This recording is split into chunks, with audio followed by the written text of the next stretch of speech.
To promote scientific education in our institutions, the policy of 1970 makes two strong recommendations. One is scientific research centers be opened across the country.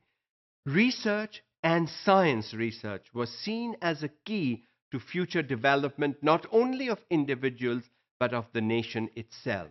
And if at different universities, different science research centers were opened, it would provide an opportunity to our own students within Pakistan to research, find out, develop, change, modify, progress, and do all the wonderful things that they did previously going to other countries of the world.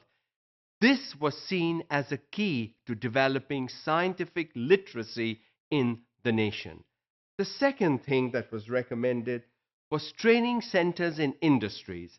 In 1970, Pakistan had a good, flourishing industrial development, and so if at the different industries training centers were set up where our young children could go and get professional training, on the job training, training in areas that they one day hoped to work with or in, was seen as a key point in developing the science base of this nation. So, two strong factors were recommended by the 1970 policy: research in science and training in science, hands-on in the real world. After all, the industry is the real world, because once you get an education, you will go and work in an industry, and if you got some practical experience during your student days right there, it would benefit you. Opening of new universities. It was seen that the number of universities were few in Pakistan, and more students, as education was being provided, were coming out with secondary and higher secondary education, and they would need to go to a university. And the existing universities were not sufficient to meet the needs of the increasing numbers of students that wanted higher education.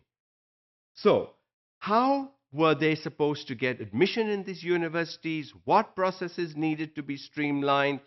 Who would dictate what is quality education in a university? What should a university offer? Just the bachelor? Should there be masters? How many disciplines and all that? And it was decided that over a period of time, in phases, new universities would be opened across the country. To meet that demand, the University Grants Commission was recommended to be set up. And this commission had major tasks.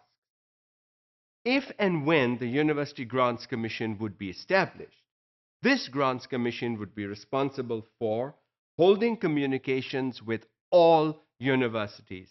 There was no difference between a private university and a government or public university.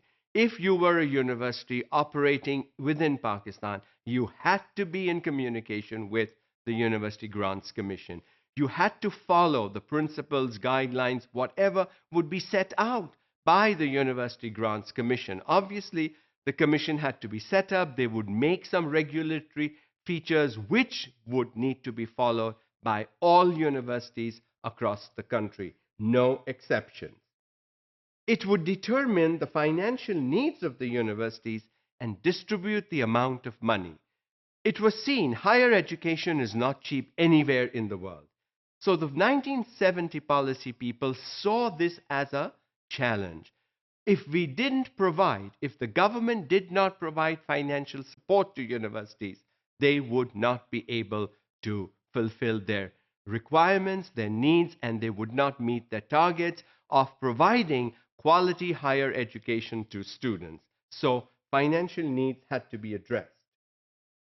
Review the development plans of universities. Okay, you establish a university, you start it, but in 10 years, where do you want to be? Same?